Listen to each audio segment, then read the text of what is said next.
السلام علیکم ورحمۃ اللہ وبرکاتہ۔ آج میں آپ کے سامنے تعلیم اور ہم کے موضوع پر اپنی مختصر سی تقریر پیش کرنے جا رہی ہوں۔ تعلیم سے سنورتی ہے زندگی ہماری، یہی روشنی مٹاتی ہے جہالت کی اندھیاری۔ تعلیم سے سنورتی ہے زندگی ہماری، یہی روشنی مٹاتی ہے جہالت کی اندھیاری۔ ہم ہیں چراغ جو جلیں گے ہر مقام پر، علم کی روشنی لے جائیں گے ہر پیغام پر۔ تعلیم انسان کی زندگی کا وہ اہم ستون ہے جو اسے اندھیروں سے نکال کر روشنی کی طرف رہنمائی فراہم کرتا ہے۔ جب انسان علم حاصل کرتا ہے تو وہ اپنی زندگی کو بہتر بنا سکتا ہے اور اپنے معاشرے میں بھی تبدیلی لا سکتا ہے۔ تعلیم کا مطلب صرف کتابوں سے علم حاصل کرنا نہیں بلکہ زندگی کے ہر پہلو سے سیکھنا ہے۔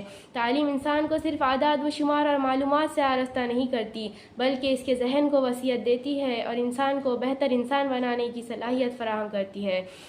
ہمارے پیارے نبی حضرت محمد صلی اللہ علیہ وسلم نے بھی تعلیم کی اہمیت پر بہت زور دیا۔ آپ صلی اللہ علیہ وسلم نے فرمایا، علم کی طلب ہر مسلمان پر فرض ہے۔ اس حدیث سے ہمیں یہ سبق ملتا ہے کہ تعلیم انسان کے لیے ضروری ہے اور یہ اس کے دین اور دنیا دونوں میں کامیابی کی ضمانت ہے۔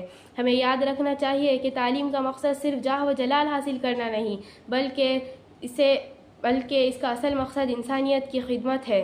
ایک عالم اور تعلیم یافتہ فرد کی ذمہ داری ہے کہ وہ اپنے دین کو دوسروں تک پہنچائے اور ان کی مدد کرے تاکہ معاشرہ ترقی کرے۔ تعلیم کا ایک اور پہلو یہ ہے کہ یہ صرف فرد کی ترقی نہیں بلکہ پورے معاشرے کی ترقی کا باعث بنتی ہے۔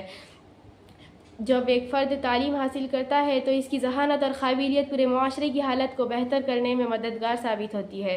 آخر میں یہی کہنا چاہوں گی کہ ہمیں تعلیم کو محض ایک ذریعہ نہیں سمجھنا چاہیے بلکہ اسے اپنی زندگی کا مقصد بنانا چاہیے۔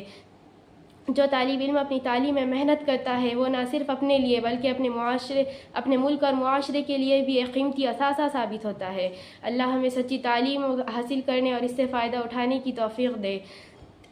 علم سے بنتی ہیں تقدیریں ہماری، علم سے بنتی ہیں تقدیریں ہماری، یہی چراغ روشن کرے دنیا ساری۔ اللہ حافظ۔